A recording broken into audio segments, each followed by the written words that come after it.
So therefore, the supreme sign of accomplishment, how do we know, is the continuous decrease of our wishes and wants. So when we're endlessly dissatisfied, always wanting something more, hoping for something more, if only I had this, if only that would go this way, then everything would be good. Then this continual inner discontent and dissatisfaction and grasping outwards the whole time, thinking if only things could go the way I want them to go, and if only I could get the things I need, that everything would be great. When that begins to quieten down, and we recognize, actually, right in this moment, I have everything I need. I have everything. What more? Then that is a sign that we're beginning to, something inside us is beginning to open up. Really, the Buddhist mantra, it's not Om Mani Padme Hum. The Buddhist mantra is let go, let go, let go. Outer, inner, secret, let go. It's our grasping mind which is the problem. The Buddha said the source of our dissatisfaction, our dis-ease, our dukkha, is the grasping mind. That cannot be emphasized enough. You know, many people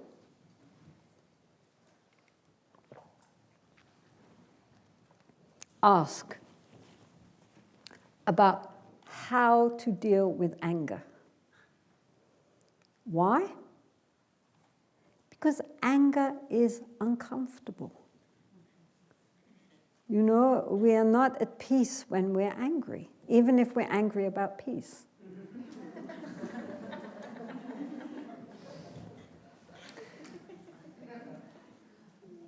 Anger disturbs the mind, it creates conflict, and it is a very uncomfortable state.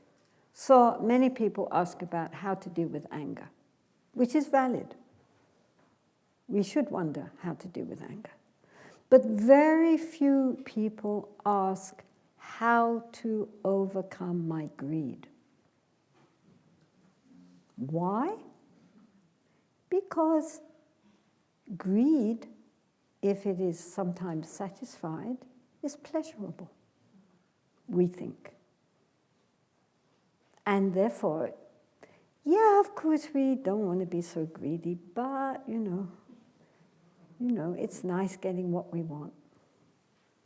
And so people don't put the effort into overcoming the greedy, grasping, attached mind that they would put into overcoming anger. But the Buddha said that although anger is 8 times, this is called the Pali Canon, 8 times more negative in its karmic results than greed, it is also relatively easy to get rid of because we don't like it. Whereas greed is extremely difficult to uproot. One time when I was living in 𝘥𝘓, this Himalayan region, in the cave, outside my cave, there was the cave, and then there was this kind of patio, and then it went down towards a small garden. And so this patio was made of beaten earth. So in the summer it was okay, but otherwise when it rained or when the snow melted, it all just became mud, right? So I thought, well, I really need to lay down some flagstones. So I heaved these huge, great big flat flagstones. And, but on the patio, there were these little clumps from here and there of little pink flowers with yellow centers, little clusters of flowers, very sweet. But they came up, you know, so you couldn't put the flagstone on top of them, it would wobble. So I thought, right, I have to pull out these pretty little clumps of flowers. So I started trying to pull them, and I couldn't pull them. So then I got a pickaxe, and I started, looking where are the roots, and digging deeper and deeper and deeper and further away. And finally, I dug up the whole patio, because underneath was this whole network of roots, some this thick. And they were spread out all over underneath. And the only sign of them were these pretty little pink flowers. And I thought, that is just like greed and grasping. It looks very innocent. Oh, I like a nice house, I like ice cream, I like this, I like that. But underneath, what is fueling that is this deep, thick, psychic undergrowth of desire, which keeps us rooted in samsara. This is why the Buddha said that the cause of our dukkha, the cause of our suffering, is desire. In Asian words, there are two words for desire. There is good desire, and there is negative desire. So grasping and greed is a better term, because otherwise people think, well, even the desire for the well-being of other beings, or desire for enlightenment, but that's a different word. In English, it's the same word, so it gets confusing. But it's this grasping, greedy, desiring mind which underlines our whole existence, which has to be uprooted. And it looks innocent often. What's the harm? But the harm is that it is this grasping which causes our suffering, because everything is impermanent. And so we hold on to things and people with our attachment. And that actually, thinking that if we hold on tightly, that will make us secure, is the very thing which creates our sense of insecurity. Because everything's impermanent, everything's going to pass. At the very least, when we die, we leave everything behind, right? Nothing we are taking with us except our basic consciousness and the karma. That's it. People, possessions, position, gone. But in the meantime, we also lose people, possession, position. And depending on the extent of our grasping and attachment, the more pain we're going to feel. So this doesn't mean, of course, that, when things come our way, we cannot enjoy them. And when people come, we cannot love them. But to enjoy and to love with open hands instead of tightly grasping. It's the extent of our grasping which is the problem, not the loving.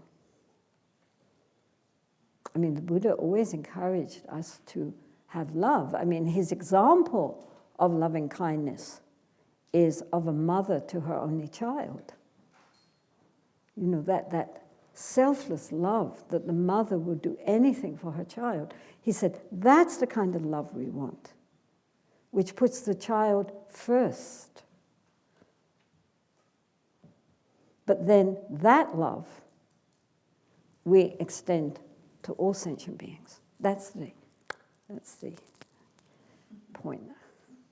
Not that just we stick with our child, but using that as a basis, our love and compassion for a being who is, so closely connected, to extend that feeling towards all other beings, those we like, those we're indifferent towards, those we don't like, and then outwards recognizing that all beings wish for happiness and don't want suffering. So this is a very, very important aspect of the path. Of course, as long as we are still clinging to the ego, we are not going to completely rid ourselves of clinging to others. But slowly, slowly. There is an example which is kind of vocal of when, if we have a little baby chicken, a day-old chicken, little chick, then if we have that chick, we will hold it like this. Because if we go like this, no chicken. So that's the idea, that we hold things very tenderly, very nurturing, but without strangling them. Okay?